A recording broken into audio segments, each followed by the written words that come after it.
Masya Allah. Makanya saya heran. Ada mahasiswa saya bilang susah masuk surga. Saya bilang salah kok. Yang susah itu masuk neraka. Masa bisa? Coba kau lihat. Susah itu masuk neraka bos. Narkoba, sembunyi-sembunyi. Didapat polisi ditangkap. Selingkuh, bayar. Habis duit. Apalagi kalau ada foto, dia peras kita itu cewek. Belikan saya kulkas, kalau tidak saya share ini Facebook. Ayo, judi mahal. Mabuk-mabukan bayar. Dan semua itu pintu masuknya neraka. Dibayar Pak masuk neraka. Sholat gratis. Ngaji gratis. Puasa gratis. Berjamaah gratis.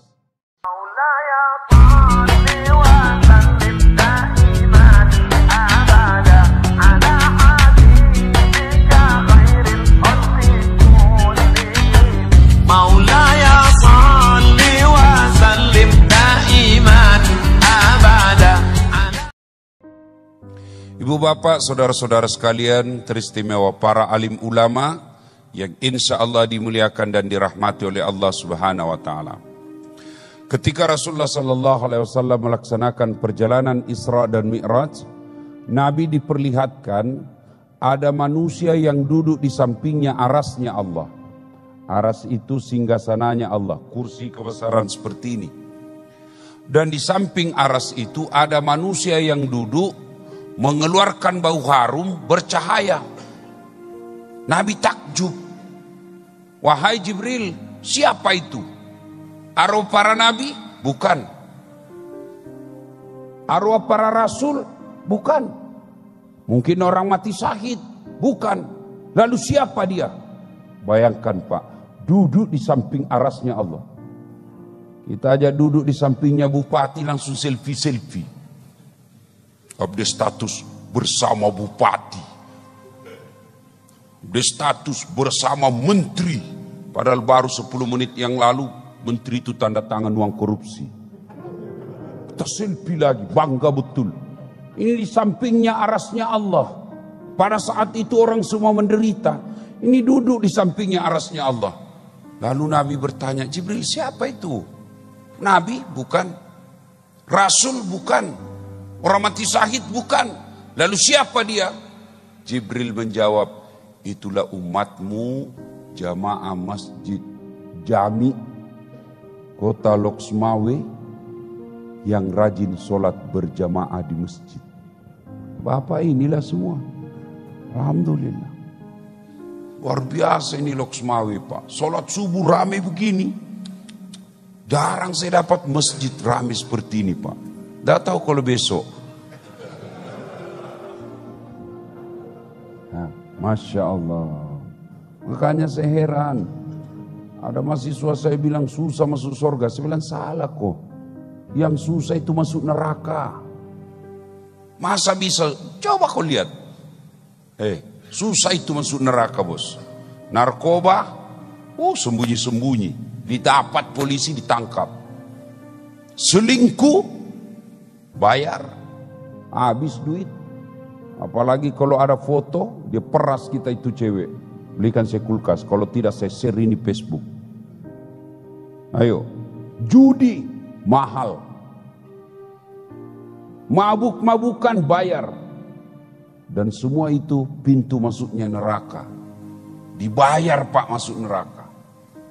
Sholat gratis. Ngaji gratis. Puasa gratis. Berjamaah gratis. Naik haji kalau mampu. Itu juga kalau mampu. Dan itu pintu masuknya dalam surga. Gratis itu surga Pak. Nah ibu bapak saudara-saudara sekalian, alhamdulillah datang bapak ke sini adalah langkah-langkah menuju mendekati Allah Subhanahu wa Ta'ala. Ibu bapak saudara-saudara sekalian, Ibrahim alaihissalam pernah bersedekah 100 ekor onta, 300 ekor sapi, 1000 domba. Bayangkan, kalau dirupiahkan itu kurang lebih 25 miliar. Semua orang memuji, malaikat pun memujinya. Kata malaikat, luar biasa, subhanallah. Kata manusia, hebat kau Ibrahim. Begitu Ibrahim dipuji, muncul penyakit manusianya. Apa? Senang dipuji. Tidak ada manusia yang tidak senang dipuji, Pak. Termasuk Ustadz. Saya kalau lama tidak ketemu teman, saya langsung ketemu teman, dia bilang, ih, tambah gagah kau Ustadz. Saya tahu dia bohong sama saya. Tapi tidak apa-apa, saya senang juga. Tidak apa-apa, saya tahu kau bohongi saya, tapi tidak apa-apa, lanjutkan saja. Semua manusia senang dipuji. Ketika Ibrahim dipuji, luar biasa. 100 ekor onta kau sembeli, 300 ekor sapi, 1000 domba. Luar biasa kau Ibrahim. Apa kata Ibrahim? Biasa ini mas bro. Jangankan binatang, anakku saja saya potong kalau ada anakku. Kepelapasan ngomong Ibrahim. Anakku saya potong kalau ada. Karena waktu itu belum ada anaknya. Ringkas kisah, lama-lama Ibrahim menikah tidak ada anaknya. Karena waktu itu belum punya anak. Maka menikahlah dia dengan Siti Sarah. Sarah berkata, bang, nikahlah bang. Abang kini ini nabi. Harus ada pelanjut perjuangan dakwah. Kata Ibrahim, ya sudahlah, kalau tidak ada takdir saya tidak apa-apa. Nikah bang. Tidak mau saya. Nikah. Tidak mau. Bayangkan Ibrahim Pak disuruh nikah tidak mau. Kita dilarang sama istri. Sembunyi-sembunyi Pak. Setelah menikah, dipaksa-paksa, akhirnya Ibrahim mengalah. Oke lah, terserah deh kalau kau paksa saya menikah. Tapak Siti Hajar. Nah, kata Siti Sarah, oke, saya izinkan kau menikah, saya nikahkan kau, tapi saya yang pilih. Wah, ini menunjukkan tidak ada perempuan ikhlas 100%. Saya nikahkan kau, siapa? Anda usah banyak jauh-jauh, tuh. Hamba kita, hamba sahaya, bukan pembantu Pak. Kalau pembantu itu digaji tiap bulan, dia bisa pindah. Ini hamba sahaya, bahasa Indonesianya hak milik. Hamba sahaya itu hak milik. Boleh dibanting, boleh ditinju, boleh direndam, namanya sama HP. Saya punya HP, mau saya lempar, saya mau rendam, terserah, saya yang punya. Itulah hak milik. Kau nikah dengan Siti Hajar. Nikah. Alhamdulillah dengan izin Allah, setelah nikah Siti Hajar, hamil Siti Hajar. Dan setelah itu, hamil pula Siti Sarah. Jadi ibu-ibu di belakang ini, kalau ada yang sampai sekarang belum punya anak, aku pakailah ilmunya Siti Sarah. Suruh kawin lagi suamimu. Mau ibu? Mau? Ibu? Nabi lagi ibu-ibu, banyak jalan menuju surga. Memang banyak, tapi macet. Ini jalur pintas. Tuh ada ibu-ibu, kan saya ceramah Pak di Makassar. Itu dalam rumah tangga, dalam Quran ada 4 tipe. Tipe pertama, suaminya beriman, istrinya kafir. Nabi Lut alaihi salam. Yang kedua, istrinya beriman, suaminya kafir. Ini Fir'aun laknatullah alaihi. Yang ketiga, istri kafir, suami kafir. Ini Abu Lahab. Yang keempat, istri beriman, suami beriman. Ibu-ibu pilih mana? Ibu pilih mana? Langsung dia bilang, Ibrahim Ustadz, suami beriman, istri beriman. Tapi ibu harus tahu, Ibrahim itu 2 istrinya. Langsung tidak usah Ustadz, Fir'aun saja.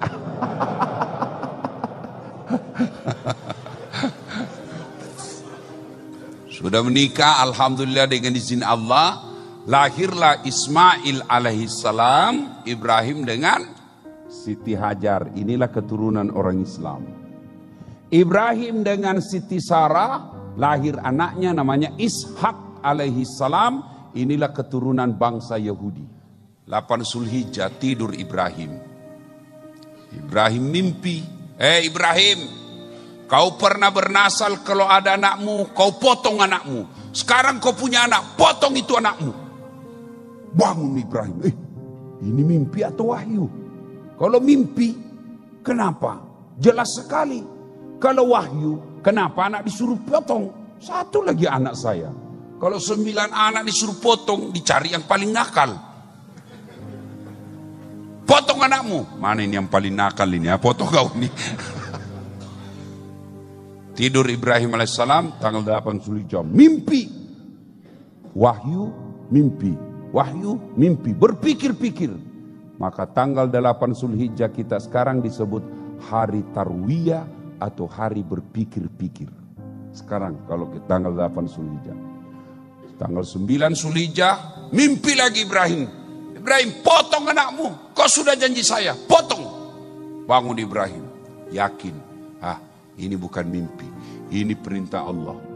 Yakin Ibrahim alaihissalam bahwa ini wahyu. Maka tanggal 9 Zulhijjah sekarang disebut hari Arafah, ya, hari Arafah, hari keyakinan. Tadi hari 9 hari Tarwiyah, hari Arafah tanggal 9 hari keyakinan. Dan lalu tanggal 10 Zulhijjah dia pasti tahu istrinya, Jar, kenapa bang? Saya mau bawa jalan-jalan anakmu. Kau kasih mandi, sisir yang baik, kasih parfum, kasih baju baru. Siap bang. Panggil Ismail. Mail, sini dulu Mail. Ismail. Apa Pace? Bapak, saya diperintah Allah potong kamu. Menurutmu bagaimana? Kira-kira kalau punya anak milenial Pak, Bapak kasih tahu begitu, apa jawabannya anakmu? Saya diperintah potong kau nak, bagaimana menurutmu? Apa jawabannya anak sekarang? Kenapa saya? Bapak saja yang sudah tua. Ini jawaban Ismail alaihissalam apa? Pak, kalau ini perintah Allah, laksanakan, jangan kau ragu. Cuma sebelum Bapak potong saya, ada beberapa syarat yang saya minta. Apa itu? 1, tolong Bapak sembelih saya pakai pisau yang sangat tajam, supaya saya tidak lama menderita. Ini dengar para penyembelih sapi, penyembelih kambing, ayam, pakai pisau yang sangat tajam. Bagi penjual ayam potong, dengar itu. Jangan sampai kau kasih masuk Pak, beri itu kau potong ayam.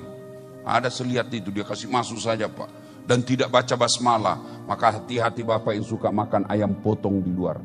Kadangkala itu ada penjual ayam potong, dia tidak potong. Dia potong tapi tidak baca basmalah. Itu haram itu. Saya pernah lihat penjual ayam potong, 40 ayam dia potong Pak, cuma 1 kali bismillah. Bismillahirrahmanirrahim. Kali 40. Oh enggak boleh bos. 1 ekor, 1 ayam, 1 bismillah. Ya. Nah, sudah Bapak Ibu Saudara-saudara sekalian, maka Ismail berkata, potong saya paling tajam pisaunya. Yang kedua, ikat kaki dan tanganku supaya saya tidak meronta-ronta kesakitan. Yang ketiga, Bapak tutup matanya, karena selama Bapak buka mata pasti tidak yakin saya Bapak mampu motong saya, tidak tega. Yang keempat, Bapak jangan sampai ada baju saya kena darah. Yang kelima, jangan sampai setelah saya wafat ada anak-anak seumuran saya lewat depan rumahku sehingga ibu saya mengingat saya lagi. Maka setan berusaha menggagalkannya. Dia goda Ibrahim. Ibrahim, mau kau bawa kemana anakmu? Saya mau potong. Bego betul kau. Puluhan tahun kau harap anakmu. Sekarang sudah ada anakmu. Malah kau mau potong. Tidak usah Ibrahim. Ibrahim jengkel, dia ambil batu. Ishak ya lagi, pergi ke setan. Lempar kepalanya. Bak, kena kepalanya. Sampai di Lok Cukun, balik lagi. Digoda Ibrahim, gagal, dia datang istrinya. Jar, kau tahu mau dibawa kemana anakmu? Saya tahu, bawa jalan-jalan. Bodoh kau Jar. Maksudnya apa? Dia tipu kau suamimu. Maksudnya apa? Dia mau potong itu. Mana ada bapak mau potong anaknya? Iya, katanya itu perintah Tuhannya. Mendengar ini Siti Hajar ambil lagi batu, dia lempar itu iblis. Jangankan anakku, saya juga siap dipotong kalau saya diperintah. Bah! Lempar kena kepalanya. Sampai di benar meriah, balik lagi.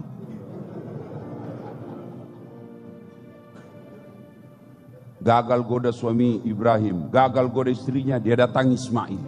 Ismail lagi dia goda. Mail. Apa mas bro? Kau tahu enggak mau dibawa kemana bapakmu? Saya tahu mau dipotong. Bodoh betul kau. Ismail jengkel, dia ambil batu. Jangan banyak bicara di situ. Lempar kena matanya. Itu matanya iblis itu rusak satu pak. Makanya dia pakai begini.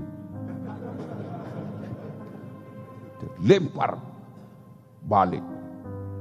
Inilah 3 kali lempar yang menjadi simbol permusuhan abadi antara iblis dengan manusia yang Allah abadikan dalam ritual pelaksanaan ibadah haji yang disebut melempar 3 jumroh. Usta, Aqabah, Ula. Melempar 3 dinding. Dulu tugu, sekarang dinding. Maka ada jamaah haji datang dari Indonesia. Begitu tiba dia ambil batu. Inilah jin yang menggoda saya selama ini. Kurang ngajar kau ya. Ini rupanya ini diambil batu besar. Dia lempar itu. Pak! Melenting itu batu pak. Kembali hampir kena kepalanya. Kau masih mau melawan saya ya? Dia ambil itu batu. Dia lihat ternyata ada tulisannya. Sesama setan dilarang saling melempar. Dia bilang di sini kau lempar saya, di Loksmawe kita sahabat. Ibu bapak saudara-saudara sekalian yang saya hormati. Ya. Nah, setelah itu melempar 3 jumroh. Itulah simbol permusuhan abadi dengan manusia. Nah, sampailah Ismail beserta Ibrahim di tempat penyembelihan. Bapak-bapak yang kalau pergi umrah atau haji kan biasa selesai kita dibawa ziarah ke Arafah, ke Mina. Itu kan dibawa kita pas sebelum istana raja yang di atas bukit. Biasa pembimbing kita mengatakan di atas bus, Bapak Ibu sebelah kiri di atas bukit ada pos-pos seperti pos security. Disitulah tempatnya Ismail alaihissalam disembelih. Disembelihlah Ismail, dibaringkan. Ditutup matanya Ibrahim, dia ikat tangan kiri kanan kakinya, lalu Ismail alaihissalam dibaringkan, lalu Ibrahim mengambil pisaunya, dipotong sembelih lehernya. Tidak mempan. Dia ulang lagi, tidak mempan. Kata Ismail, bapak main-main sih, kerasin, lobet kali bapak, tenaganya tidak kencang. Kata Ibrahim, saya kencang ini.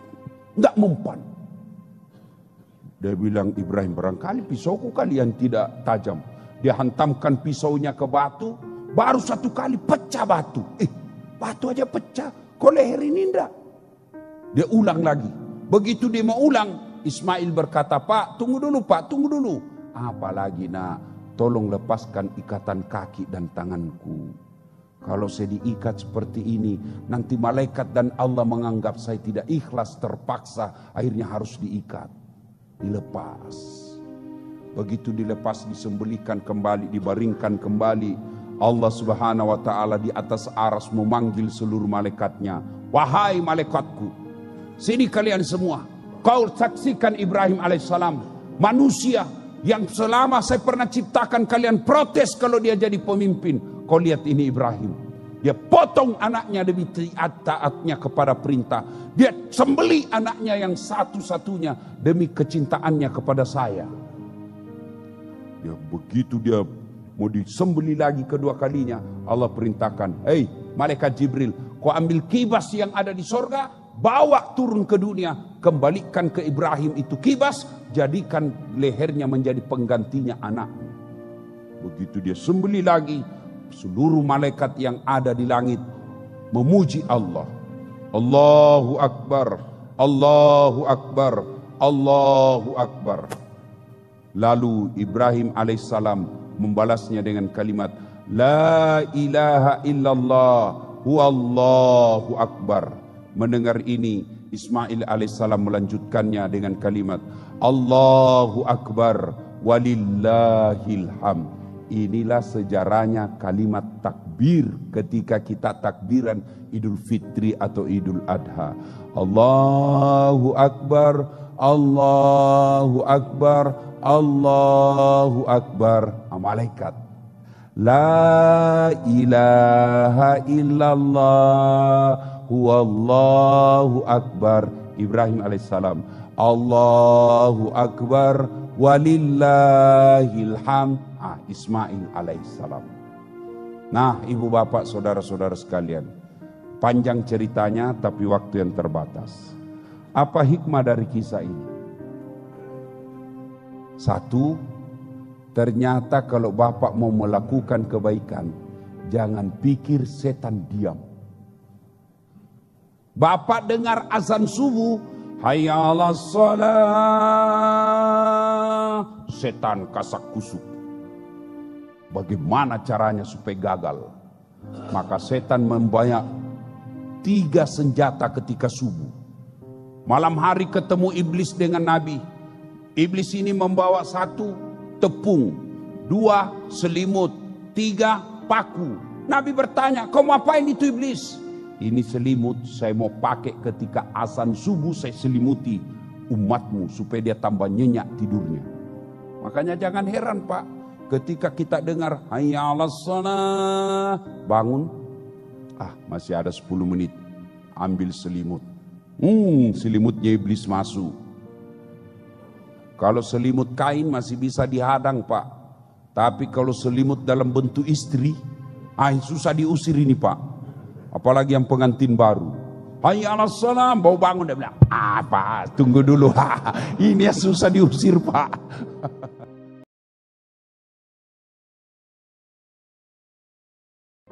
Hormati ulamamu, sayang 1000 sayang. Orang Islam sekarang ini lebih hormat kepada pejabat daripada ulama.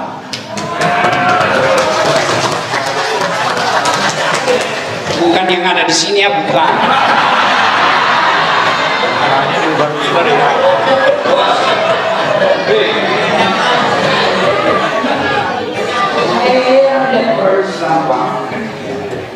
Sama ulamanya dia tidak nekin, sama ulamanya dia tidak sopan, sama artis sopan itu.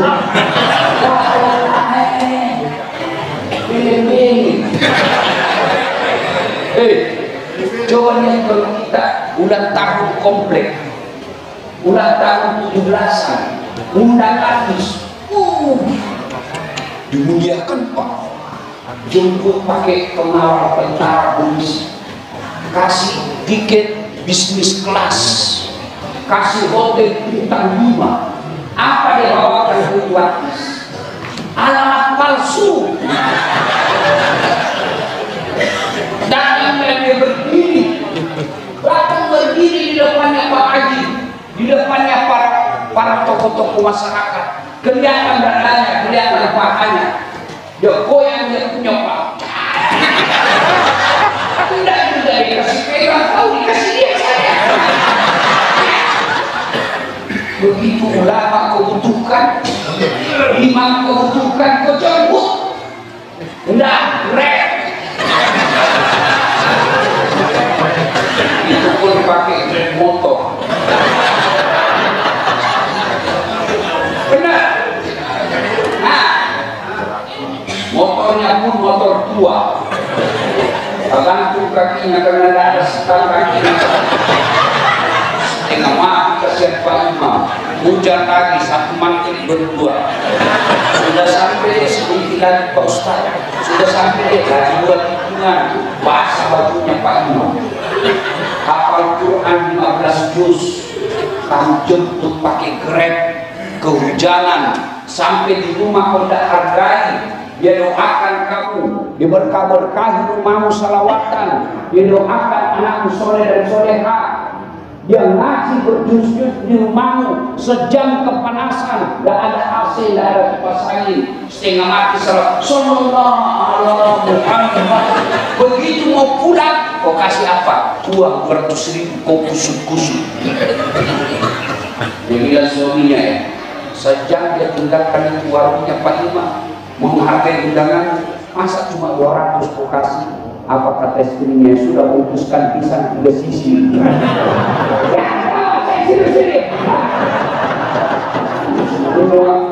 Pejabatnya datang, dia ganti gordennya, minum makanannya spesial, dia cium tangannya, pada pas ini yang kami datang kursi.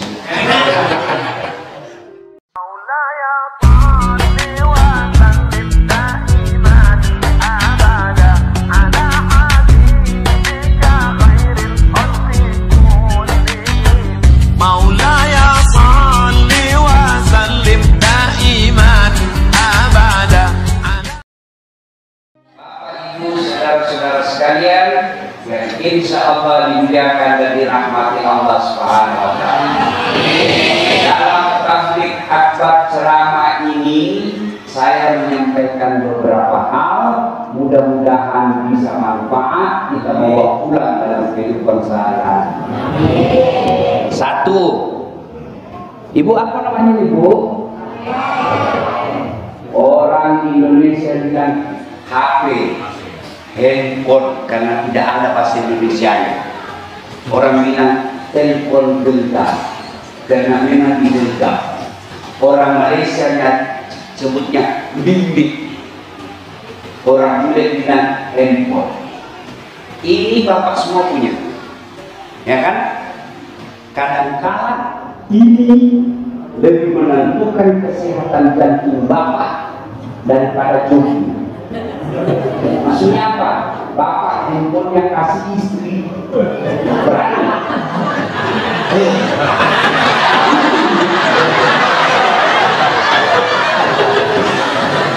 Ada kawan saya Pak Haji lagi sholat, dia lupa teleponnya, habis teleponan sama itunya. Ya sholat kan, bapak-bapak masih nakal kasihan ini. Allah Akbar. Tiba-tiba berdiri, stres. Ada istrinya juga di sampingnya. Kata istrinya, nggak usah Pak, jangan berpikir, saya tidak angkat.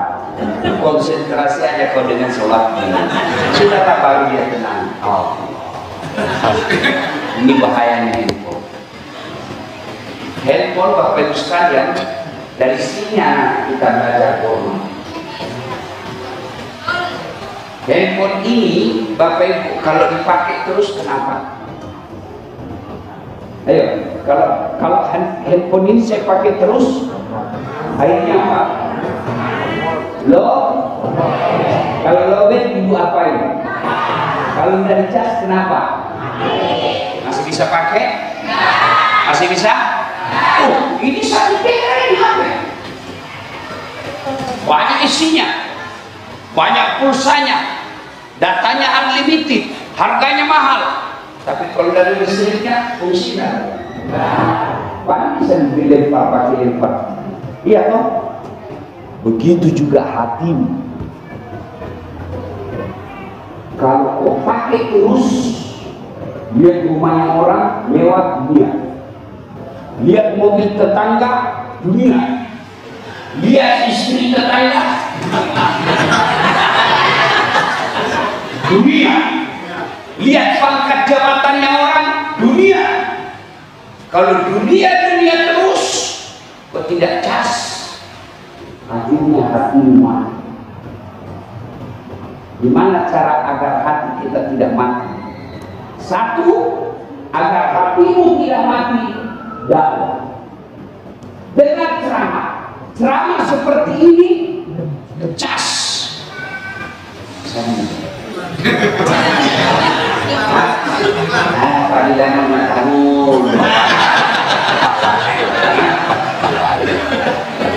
Oh, kota. Siapa? Waalaikumsalam. Ini Pak. Sini Pak.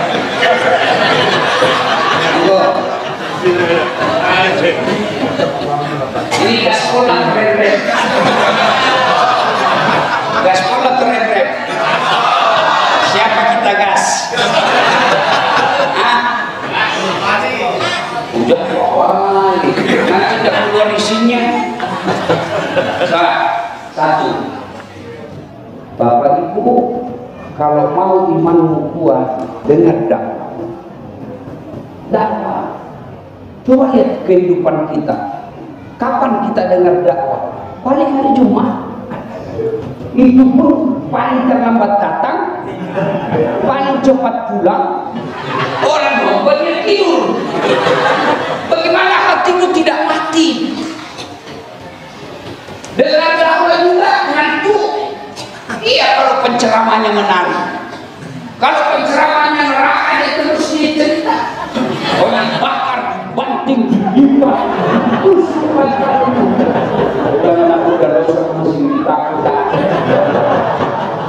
maka Bapak Ibu sekalian, hanya orang malas dan keras hati yang tidak mau belajar sekarang.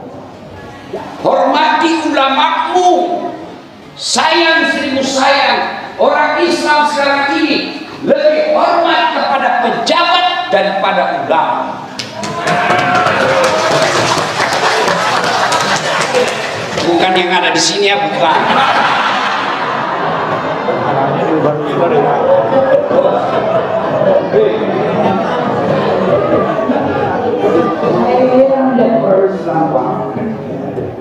Sama ulamanya dia tidak yakin, sama ulamanya dia tidak sopan, sama artis sopan itu.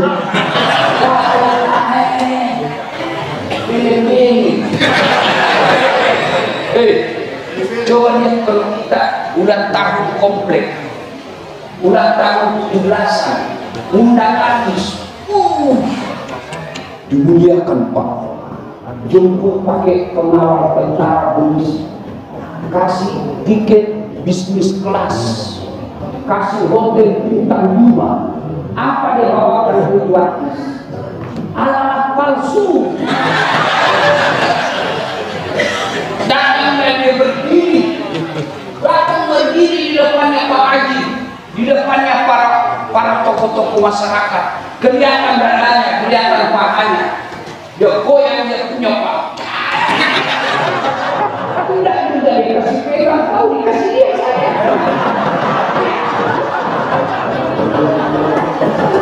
Begitu kau pun dia pulang, kau kasih duit puluhan juta, uang puluhan juta itu dia pakai maksiat. Begitu ulama kau butuhkan, imam kau butuhkan, kau jemput, enggak rek. Itu pun pakai motor. Benar. Nah, motornya pun motor tua. Gantung kakinya karena ada setang kakinya. Setengah mati kasihan Pak Imam. Hujan lagi, satu makin berdua. Sudah sampai sedikit lagi Pak Ustaz. Sudah sampai lagi buat hitungan. Basah bajunya Pak Imam. Hafal Quran 15 juz.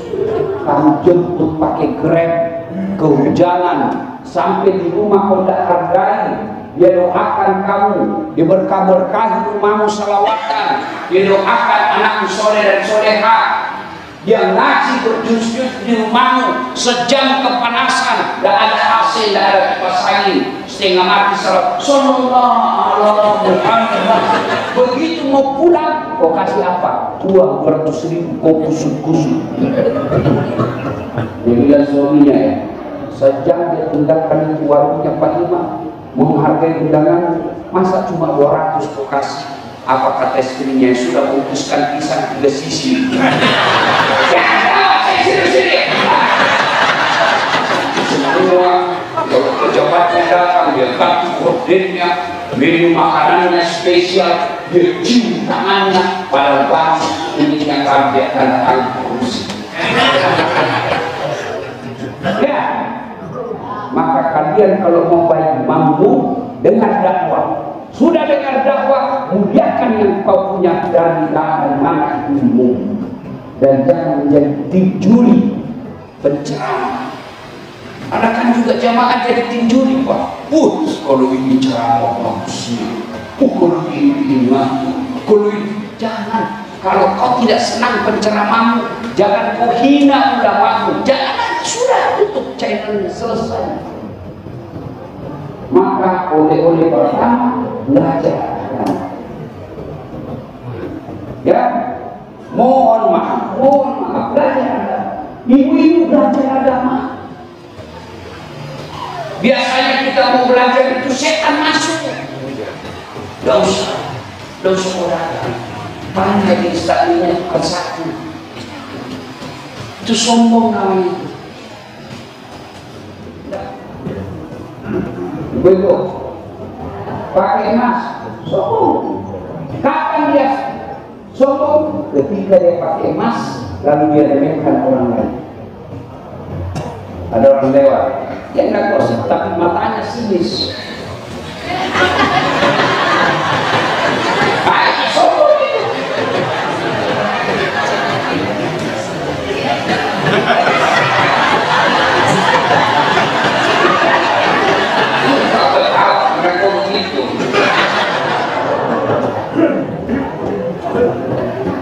Apakah sombong duduk pakai kursi sementara orang lain duduk bersila?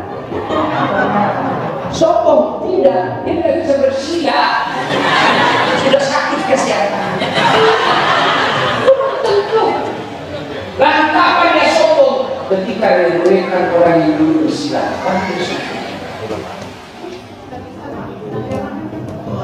Ya,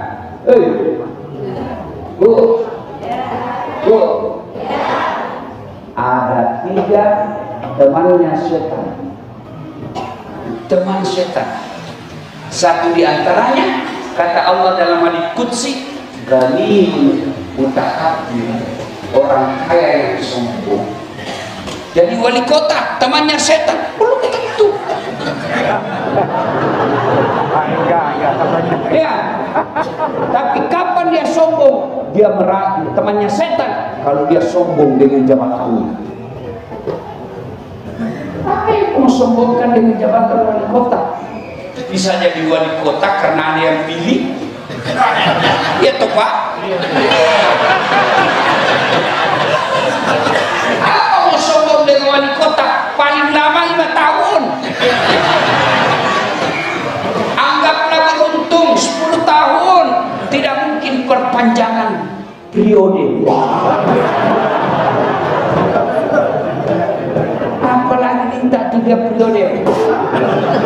Melanggar undang-undang. Anggaplah Bapak jadi wali kota 10 tahun. Pasti keluar. Selesai bukan Pak. Bapak sudah selesai wali kota, masih mau pakai lambang Garuda. Bapak masih dikomplek orang bilang, tidak sakit itu Bapak.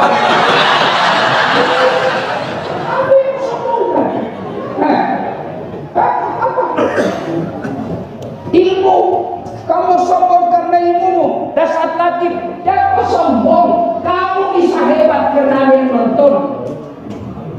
Mana bisa saya jago kalau tidak ada penonton saya? Benar? 2 jam saya dialog di sini Pak, berapi-api di atas mimbar, tidak ada yang nonton. Lewat Bapak, sudah lama sakit itu pada saya.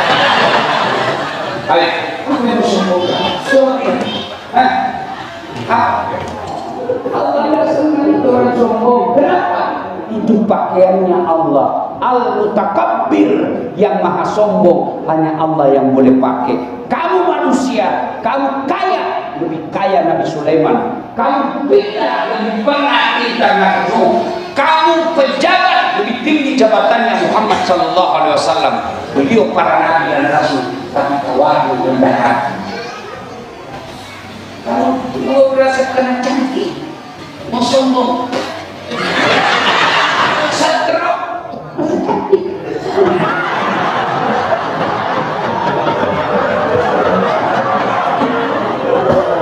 Pakai ini masih pakai setrok.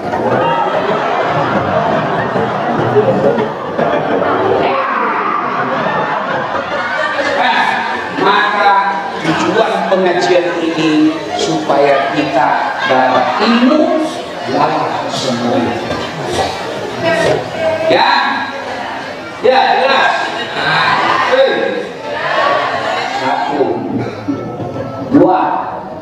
oleh-oleh hari ini. Setelah nuntut ilmu, dapat ilmumu, jangan sombong. Yang kedua, hidupkan salat berjamaah. Nabi ketika Isra Mi'raj diperlihatkan ada orang bau harum, bercahaya wajahnya. Nabi kagum. Jibril, siapa dia? Adalah para nabi? Bukan. Para rasul? Bukan. Orang mati syahid? Tidak. Siapa? Mereka yang menggantungkan hatinya di masjid. Yang sudah pensiun sudah buka sakaratul maut. Lagi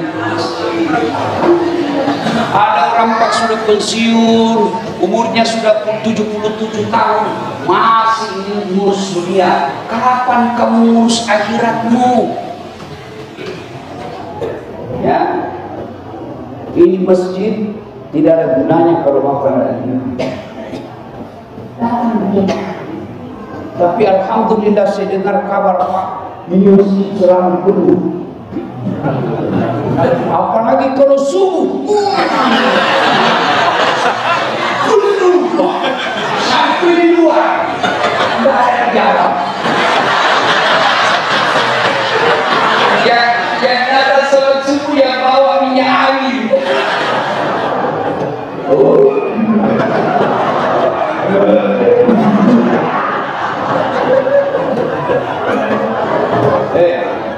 Pak, itu orang kalau rajin ke masjid hidupnya masih baik. Orang bicara soal persamaan derajat, belajar kok di masjid. Coba kalau orang masuk masjid, apa ada perbedaan status sosial? Tidak, mentang-mentang wali kota mau pakai sepatu masuk masjid. Dibully kau satu Indonesia. Paling kalau di masjid, ya kalau ustaz, dia paling. Kenapa? Karena dia mau ceramah. Tapi kalau mau berjamaah, saya boleh itu. Masjid, disitulah kita belajar persamaan derajat. Nah, maka